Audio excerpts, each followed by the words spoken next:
Shalom Dustoners dan semua teman-teman yang menonton video ini. Wah, saya sangat berbahagia sekali karena saya kangen ketemu kalian gitu ya. Meskipun saya tidak tahu, mungkin siapa tahu ada yang kangen saya. Asik. Oke, hari ini saya mau berbagi berkat firman Tuhan yang saya terima. Saya mau bagiin ke teman-teman semua. Alright. Jadi beberapa waktu yang lalu ada beberapa teman-teman atau saudara yang bertanya kepada saya, Kak, bagaimana sih cara move on? Nah, saya heran aja gitu. Kan banyak tuh source atau motivasi seputar move on, tapi yang mereka mau ini bagaimana cara move on yang sesuai firman Tuhan. Saya berpikir, kenapa ya? Saya tahu bahwasanya dunia ini bersifat sementara dan Tuhan itu sifatnya selama-lamanya. Oke, jadi wajar aja ya kalau mereka mau yang sesuai firman Tuhan. Tepat sekali gitu. Jadi bukan hanya sekedar move on aja, tapi move on yang sesuai firman Tuhan.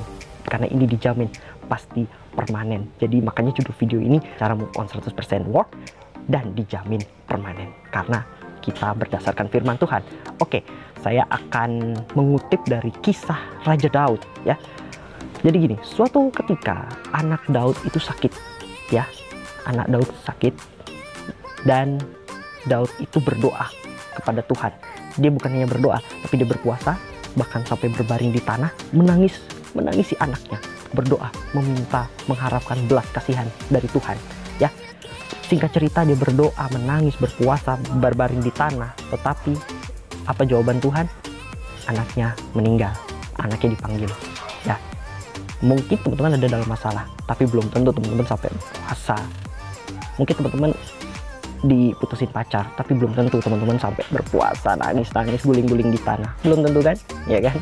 Tapi ini Daud sudah melakukan itu, tetapi kehendak Tuhan berbeda gitu. Nah, bagaimanakah Daud menyikapi ini? Nah, di sini kita mau belajar bagaimana cara Daud move on dari masalah ini ya. Jadi saya mengajak teman-teman semua untuk membuka Alkitab teman-teman ya, di 2 Samuel 12 ayat yang ke-20. Ini saya bacain buat teman-teman semua ya, teman-teman sambil membaca juga. Lalu Daud bangun dari lantai, ia mandi dan berurap dan bertukar pakaian. Ia masuk ke dalam rumah Tuhan dan sujud menyembah. Sesudah itu pulanglah ia ke rumahnya, dan atas permintaannya dihidangkan kepadanya roti, lalu ia makan. Wow, inilah yang Daud lakukan ketika dia dengar kabar bahwa anaknya sudah meninggal ya. Secara tidak langsung Daud mengajarkan kita 5 hal supaya kita bisa move on yang dijamin permanen. Yang pertama, bangun ya. Apapun masalahmu, seberat apapun masalahmu, bangun, bangkit ya. Masih ada hari esok untuk kamu jalani. Masih ada hari esok yang Tuhan berikan kepadamu untuk dimenangkan ya.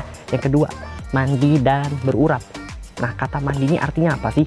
Mandi ini sebenarnya kita membersihkan diri. Artinya segala kekecewaan, sakit hati, benci, itu buang. Bahkan rindu, kangen, pengen balikan lagi pun buang ya. Itulah namanya kita membuang semuanya. Dan berurap. Berurap itu apa sih? Berurap itu menghias diri. Jadi hiasilah dirimu dengan hal-hal yang positif, hal-hal yang baik.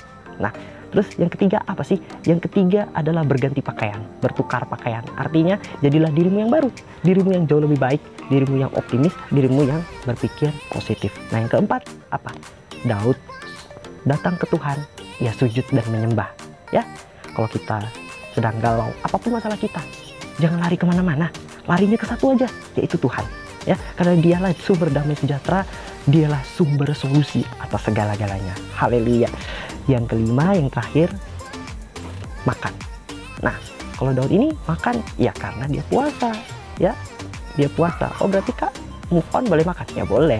Tapi sebenarnya yang mau kita pelajari di sini adalah apa? Cukupkanlah asupan rohani. Orang bisa terserang penyakit karena imunnya turun. Nah, kenapa orang bisa imunnya turun? Karena asupannya kurang tercukupi. Sama juga dengan kita. Hidup kita pasti mengalami pencobaan. Tapi kalau kita putus asa, kita galau dan lain sebagainya, itu berarti imunitas rohani kita menurun. Nah, kenapa imunitas rohani kita menurun? Ya karena kita kurang asupan rohani.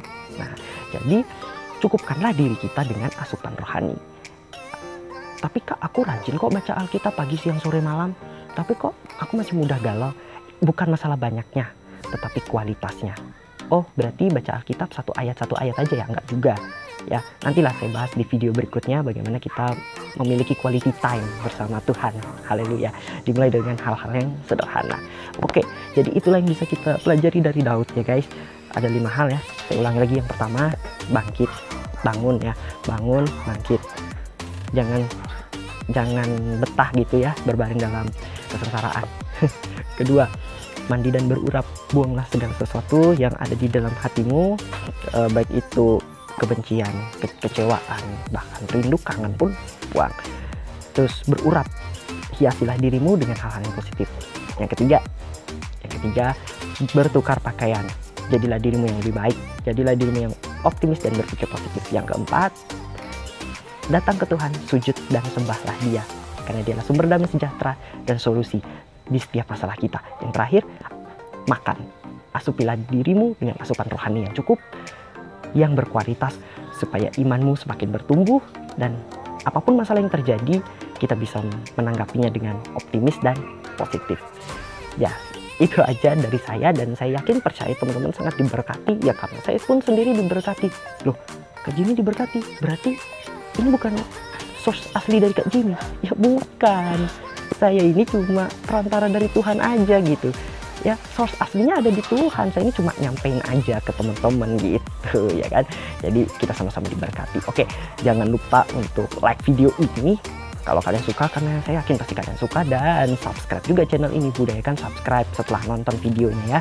Terus share juga video ini ke teman-teman yang lain. Terus kalau kalian mau tanya silahkan, baik di komen maupun di DM, kalau di Instagram, di WhatsApp pun ada di deskripsi, atau kalau mau sharing atau apapun lah, saya terbuka untuk kalian semua. Terima kasih, Tuhan Yesus memberkati kita semua. Have a nice day.